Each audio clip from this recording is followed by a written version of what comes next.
it's Dr. Madeline here at Ridgetown Animal Clinic. We've written down some questions today about what you do if you find a newborn kitten.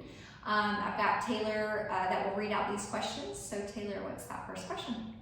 Dr. Madeline, how do I know if a kitten is orphaned? So this could be a little bit challenging. Normally if you find a kitten, especially if it looks like it's not very well taken care of, you could probably assume that it's probably orphaned. However, certainly if mom does not come back within a 24-hour period, that would be your first clue in that the kitten's probably orphaned. Can I hold a newborn kitten? Yeah, so you definitely can hold a newborn kitten.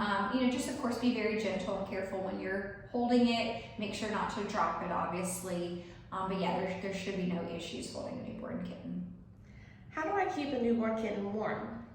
Yeah, so if you do end up taking a newborn kitten in that's been orphaned or even with mom, normally mom will kind of take care of the kitten if she's there, assuming she is otherwise healthy and well, fed and everything.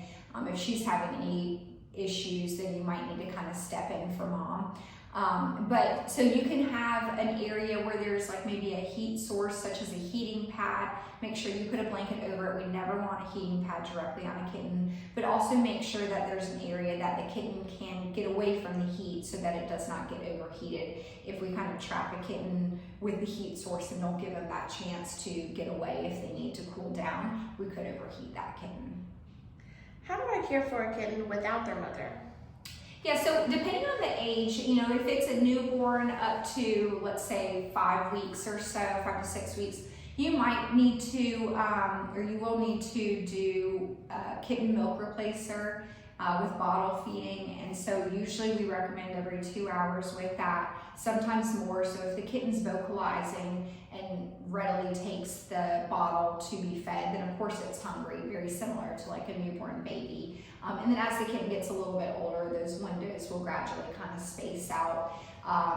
You will have to also stimulate them. If it's a really young newborn kitten, you'll have to stimulate them to urinate and defecate.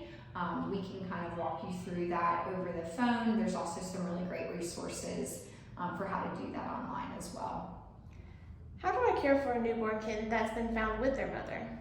Yeah, so again, if the newborn kitten with mom, if mom is otherwise seemingly healthy, seems to be grooming the kitten, keeping it warm, allowing it to nurse, then just kind of keeping them safe, keeping mom fed, protected, warm, etc. She'll kind of do that job. If you notice that she is maybe ill or not doing those things, you might have to step in to either take care of the kitten or wean the kitten from mom's and take over bottle feeding, keeping it warm, brushing it, grooming it, bathing it as needed, stimulating it to go to the bathroom. How do I know if a kitten that I found is healthy? So, you're going to be looking for that it is wanting to eat and take a full meal about every 2 to 3 hours, that they are resting, but then also have periods where they're getting up, moving around, are active, that sort of thing. So if you're not seeing that, or if they're not wanting to eat, that would be a concern for its health. What is fading kitten syndrome and how can I prevent it? Yeah, so fading kitten syndrome is basically a failure to thrive for kittens from anywhere from the newborn stage up to about 5 weeks old. And so this is usually seen as lethargy, not wanting to eat very much, eating but only eating small amounts, any sort of GI signs, and then, again, mainly just overall acting sick. It can start with very, mild weakness, but progress to death very quickly. So if you have any concerns or, think this might be the case with your kitten, certainly seek medical care ASAP. There's not a whole lot we can do for the fading kitten syndrome. It's usually caused by bacteria, viruses, intestinal parasites, honestly a laundry list of different things. But if you're unsure or just want to get your kitten checked out for peace of mind, please bring it in so that we can look it over and see if we need to do any additional treatments. Okay, so I think that's all the questions we have on this topic, but if you guys have any other questions, don't hesitate to reach out.